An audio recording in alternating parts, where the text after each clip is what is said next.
We are back with the Pacific Champs round 3, breaking down this Kiwi squad up against Tonga coming up this Sunday at Eden Park. And look, it's probably close to the best squad that the Kiwis have. It could be better, and we'll break some of that down for you. But it's exciting. Look, this is a do or die matchup with Tonga coming up. They need to win by, I think, 18 points, which isn't out of the realms of the possibilities. If you go back a year, Tonga led at halftime 20-0, I think it was, or 20-6. So they can put on points if they're organised and if they're structured enough. But the Kiwis coming out strong against Toa Samoa puts them in a good position to really go ahead and win this game. Or at least if they lose, keep it close between a 1-16 margin or 1-12 margin, really, if you're thinking about it. But we'll break it down for you guys right now. The team as listed. We'll start with our back five here. A few changes. Just remember that Ronaldo Mulitalo had an ACL. He did his ACL on one of the tackles. If you remember the tackle that Murray Talangi scored, you saw his foot just got jammed underneath there. So Seb Chris comes in, which is a handy replacement. Not like for like kind of winger replacement in years where we've had Warbrick and others. But Seb can do a job. And I imagine he'll be matched up with Casey McLean, who Casey's been playing absolutely outstanding. You know how he's been dominating from the centre position there. So I imagine that side will be okay, but I'm sure Seb has his issues defensively. If you remember, Toa Samoa went down that side a lot and got success against Casey and Ronaldo. Will the Tonga go down there? I think that is a bit of a weakness down that right channel there, that left channel defensively. I wouldn't be surprised if they go that side. Medi Timoko and Jermaine Sako did a pretty good job. Nothing much went down their channel on that side, but they are dealing with a Kohler and others that will test him. Daniel Tupou will test Isako aerially, which I thought Isako did a good job against Samoa, but it's a big solid matchup against some really fast outside backs, which maybe they're going to test the Kiwis a bit more. Likewise, I still think you got enough yardage there from a Seb Chris and Jermaine Sako that there should be decent enough yardage to keep the Kiwis in good territory.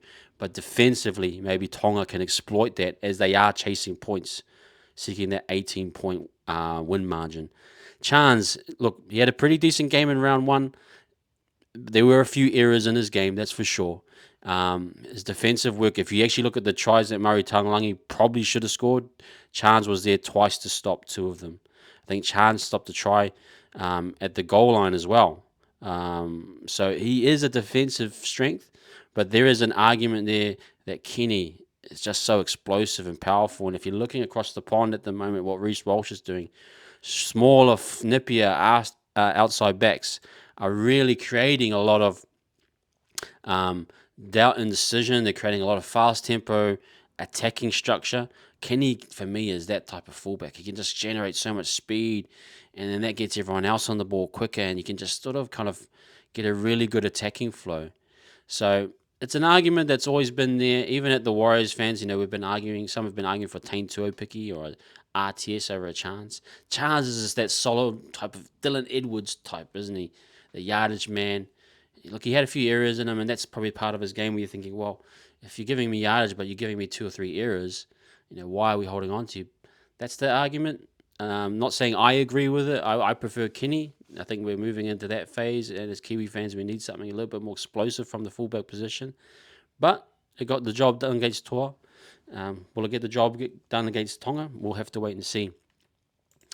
Let's go to the halves and the hooker here, and a big loss in Jeremy Marshall King. I think it's a massive loss. I thought his service out of dummy half was really good in that first half against Toa Samoa, and it got everyone on the front foot. Crossland, he's a good player. He'll get the ball to where it needs to be. He'll be defensively sound. He did score a try for the Kiwis against Tonga last year. He does all the 1%ers, chases hard, tackles hard. He's always there, but he just doesn't give you that ruck manipulation I think you get from a JMK. But the way that Dylan Brown and Kieran Foran are playing at the moment, they don't need too much in terms of creativity from the ruck. Give them the ball, let them create, and at the moment they seem to be doing really well. Foz, he's been playing pretty decent. His kicking game at times is not pinpoint perfect. It doesn't get super high on his long kicks to kind of pin the teams down, although they were successful against Brian Tor. But the short kicking game is fantastic. Him and Dylan Brown, little chips in behind, little nifty in the red zone. They're very, very good. Dylan, one of the best games I've seen him all year, I think. He's come off a really kind of a horrible season, you'd say, at the Eels. But the way he was performing against Tor, you're thinking, man, he's on form right now, and would love to see that carry on. But yeah, a little bit of a loss without JMK there. Just changes things up a little bit for me.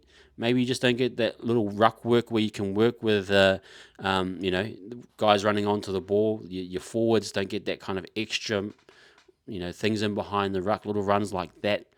But Phoenix will do a decent job, and I think that might be enough, in particular against Tonga and this kind of matchup, that should be enough to get them by.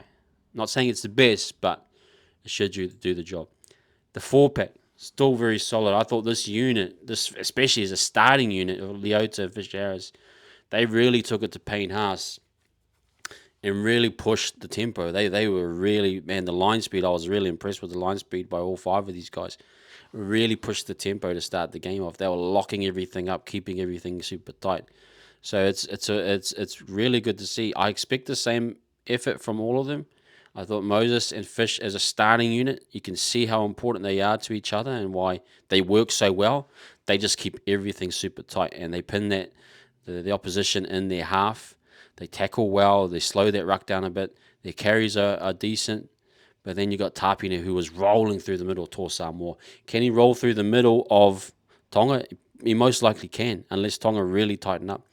Isaiah probably he had a really good game on the back row. Played 80 minutes. He's had a great season. I think he'll just continue just to be that continuous kind of continuity type guy. Do his job, get his yardage numbers. Britain, I want to see a little bit more attacking shape for Britain. Give him a bit more structure to work off. Don't think we quite executed that well enough. But I'd like to just see him get a little bit more involved. Maybe a bit of inconsistency towards the back end there at the Sharks where he didn't get a lot of minutes. Now that he's getting a bit more minutes in him, I'm expecting a big game from him. But that unit coming up against Tonga, I know no doubt Tonga will lift. They have lost Utoi Kamani, but they got JT back. So there's, it balances itself out. And I'm no doubt they'll square up and be physical. Again, in Eden Park, which you're going to say is majority Tonga fan, they'll be clashing and wanting to take the fight to the Kiwis and vice versa. So it's a really, really good battle in my eyes. But I can't wait for it. I can't wait for it. And in all likeliness, Tonga will be saying, hey, our middle defense was horrible.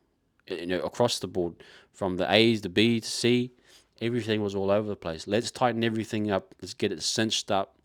And likewise, let's get the yardage that we need. And I know AFB will lift. It's whether his team around him can really lift to make that counter argument against the Kiwis. Off the bench, obviously, with the loss of JMK, it brings Tamaiti Martin into the fold. Tamaiti Martin has been playing this utility role for the Warriors, so it's nothing that he's not used to. He's probably a little bit on the smaller side, but he can actually be quite physical defensively. Especially, I noticed that in the Panthers game in the finals against the Warriors, he was aiming up. So imagine he'll be doing the same there. They did bring Zach Docker-Clay in. I thought Docker-Clay is no scrub as well in this kind of role. He's probably a bit niftier, a bit more sharper, which probably you could argue that Docker-Clay would be the right guy. But Tamaiti does cover a lot of positions. I think he's probably got the same kicking game as a Kieran Foran. So, I mean, if Foz does go down, Tamaiti will be able to kick probably the same distances, same height. So there's not much drop-off there. He can be creative. He is a bit of a loose cannon. Attack-wise, he'll throw the 4-man cutout. But that might be a good thing if you've got the weapons to use, especially at Kiwis level where you've got gun forwards, gun back rows, gun outside backs. He might excel. But he can cover fullback. He can do different jobs for you. No doubt he'll be helping Crossland out. But we'll be interested to see how he does at this level. It is a step up. But no doubt he can do a job, and Stacey trusts him and knows what he can do. I suppose that's why he's gone with a Tamaiti, because it probably suits the system a bit better. But Docker-Clay isn't a scrub either. I rate his utility work as well.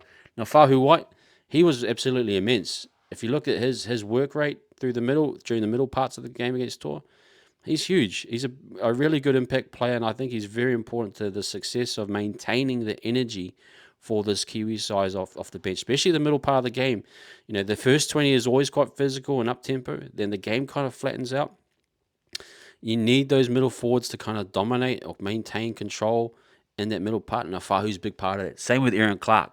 A lot of arguments you could say, well, he should be starting, but if you look at Aaron, he's doing a good job there, especially with Tapine. Tapine's been awesome. So I expect Aaron just to continue that continuity, that flow.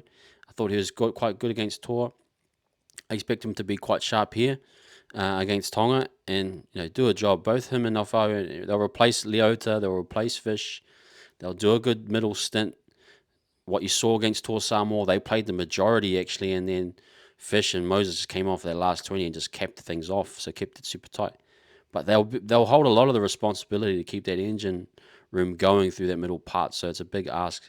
Then you got the debutant Xavier Willison, which I thought you could have argued that he should have deserved that start against Nas the week before, but maybe they want to get some minutes into Nas's legs. But I think this is the right interchange here with Willison. I saw his impact in the finals for the Broncos. I think he's a great player.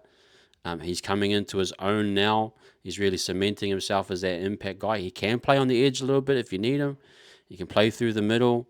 He's impactful when he comes on. He makes a difference. So I expect him to have a big debut. But that's a pretty good bench for what we've got. Big argument point going back over the things is probably Chance and Kini. Again, I favour Kini. Be interested to see what you guys are saying. CNK. I know the argument for Kini was that he hadn't had much just this time this year coming back from a major injury. I understand that, but I still think he's class. Then you're going Seb Chris and Casey McLean. That might be a side that you want to really attack defensively if I'm Tonga. They're just a bit, I noticed that with Casey and Ronaldo, just the timings, the trust, all those things had issues. Now you are adding another variable with Seb. That is a little bit of a concern. Likewise, you're going back into the middle of the park. Don't think Phoenix Crossland is the level of a JMK, but he should be able to do the job, in my opinion. And then Tamari Man, does that change the impact structure? I think it should be like for like in many ways, but you never know. He's good injury cover. If you get something in the fullback position, if you get something in the halves, he can chip in even as a 5/8 too. So even if Foz is leading the team around, Tamari out the back of shape isn't a Dylan Brown level, but he can do a job.